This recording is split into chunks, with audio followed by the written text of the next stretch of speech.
Rob, a question we get all the time. When should I replace my wedges? Yeah, it's a good question. So basically the things you want to look for, and anybody can see it, is first look and see if the grooves are deforming, if the finish is wearing, right? Some people have their wedges for long enough where the finish wears right through and starts to rust. That's a sign you need a new wedge. The other one that we like to use called feel the spin. I mean, literally just take your finger and run it over the face of your wedge.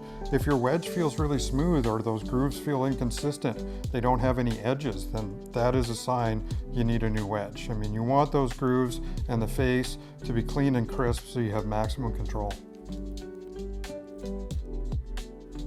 Now that I know I need to replace my wedges, do I have to replace the whole set?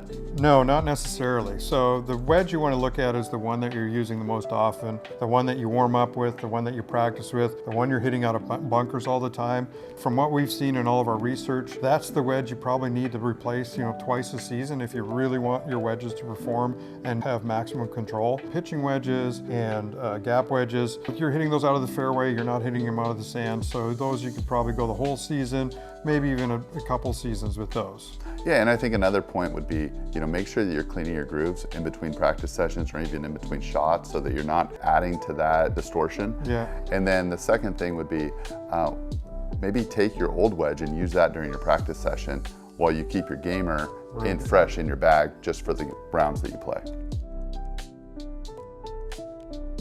How often do the tour players replace them? What we know is that pretty much before every major championship, the tour players are putting in a new set of wedges because they want that maximum spin, they want the maximum control around the green. If they're just playing the regular tour events, it's every 4 to 6 weeks, and that's because how important it is to make sure the ball is coming off of the face the same every time. Yeah, and they're practicing hours a day. They're playing every single day. If you're just an amateur and you're playing once a week and you're practicing once a week, you're probably looking at changing it probably twice a season.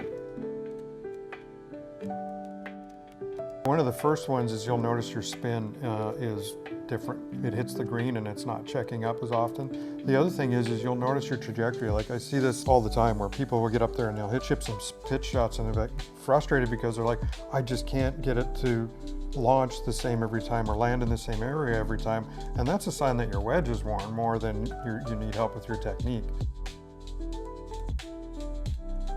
So one of the things that we've started to talk a lot about is how do you feel the spin. We've got our brand new Blast Phase 4 wedges with a sandblast treatment. So I want to ask Rob here what he means by that. We've said before, like if you pick up your wedge and you run your fingers over it and it feels smooth and you can't feel the edges or you feel no texture on the face, then that's probably a good sign it's time to replace that.